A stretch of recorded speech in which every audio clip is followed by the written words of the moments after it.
During the summer before my senior year, I signed up again to volunteer at Dr. Levinson's veterinary clinic.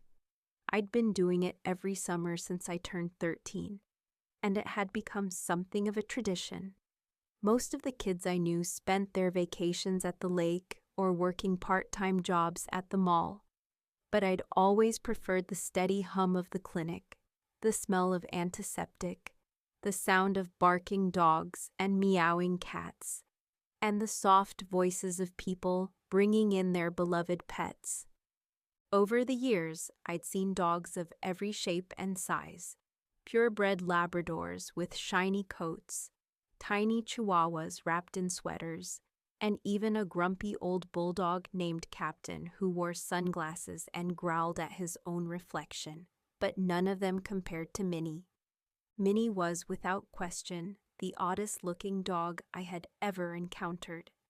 She came in on a Tuesday morning, carried in the arms of a middle-aged woman with stiff shoulders and a pinched expression. "We want her put down," she said, without looking at me or Minnie. Dr. Levinson raised an eyebrow but said nothing. He gestured toward the small examination room, and I followed them in, carrying a clipboard. Minnie sat on the table, trembling slightly. She was small, maybe 10 pounds at most, and shaped like a sausage, with long, spindly legs that looked like they'd been borrowed from a spider. Her fur was a patchy mixture of dull gray and beige, sticking out in tufts like someone had tried to give her a haircut with safety scissors. But it was her eyes that stood out the most, huge bulging things that made her look permanently surprised. "Why do you want to euthanize her?" Dr. Levinson asked gently. "She's old, ugly." "My husband's tired of her stinking up the place," the woman replied flatly. "She sheds, and she keeps getting into the trash." "How old is she?" I asked. 6, maybe 7. Who knows? We got her from someone else a few years ago. I looked at Minnie. Her tail, a hairless pink thing that looked more like a rat's tail than anything canine, twitched at the sound of my voice. She didn't bark or whine. She just stared at me with those enormous eyes. Dr. Levinson turned to the woman. "We don't euthanize healthy animals just because they're no longer convenient." The woman scoffed and left without a word, leaving Minnie behind on the table. For a moment, the room was silent. Then Minnie sneezed, and somehow it made me laugh. That was the beginning. The next few days were busy. We had a surge of appointments, checkups, surgeries, even a case of kennel cough that had spread through a local doggy daycare like wildfire. Through it all, Minnie stayed in the back room, curled up on a blanket beside a bag of kibble. I started slipping her extra treats when no one was looking. And once, when it rained, I brought in an old sweater from home to keep her warm. Minnie wasn't like the other dogs. She didn't bark. She didn't beg for attention. She just sat quietly, watching everything with those round eyes, like she was trying to memorize the world in case she never saw it again. On Friday, Dr. Levinson handed me a list of animals scheduled for grooming and vaccinations. Minnie's name wasn't on it. "Are we keeping her?" I asked. He sighed.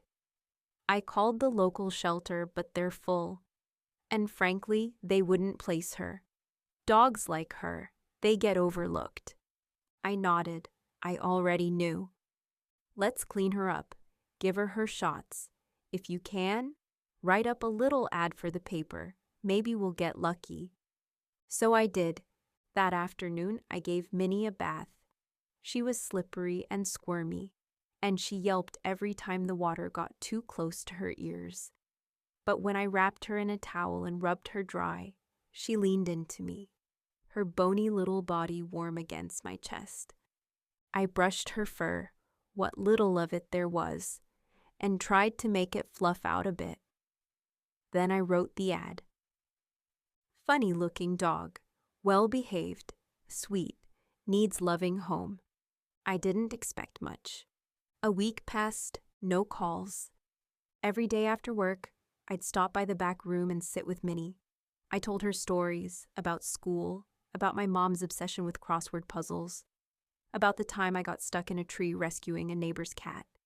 She listened patiently, her head tilted just enough to look curious. Then, on a Tuesday evening, the phone rang. "Hi," a boy's voice said. "I'm calling about the dog in the paper." My heart jumped. "Minnie?" "I guess that's her name, the funny-looking one." I hesitated. "You should know, she's really something. Her hair's kind of, well, she doesn't have much. And her eyes are—" "That's okay," he interrupted. "My grandpa's dog died last week. He's been real sad. We thought maybe this dog could help." "Really?" I said. "Yeah. Grandpa said he didn't care what she looked like. He just wants a dog who needs him." That night, I gave Minnie another bath.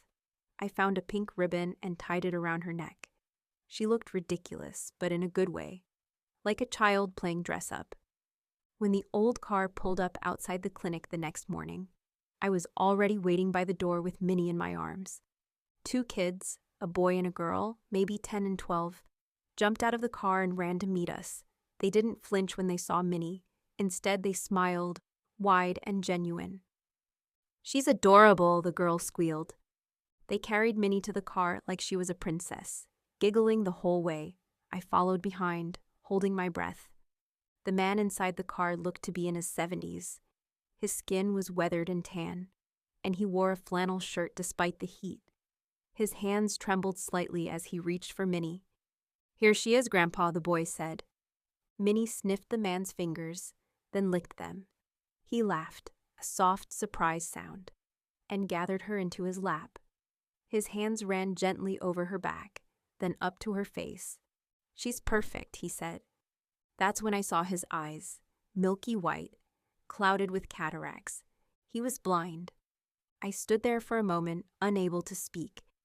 "She's wagging," the girl said. "Look at her tail." It was true. Minnie's rat-like tail was spinning like a propeller. Tears pricked the corners of my eyes. I swallowed hard. "Thank you," the man said, his voice steady. "Thank you for giving her a chance." I watched them drive away, an old car with peeling paint, 2 kids waving from the back seat, and a funny-looking dog curled in the lap of a man who saw more with his heart than his eyes. In the months that followed, I sometimes thought of Minnie.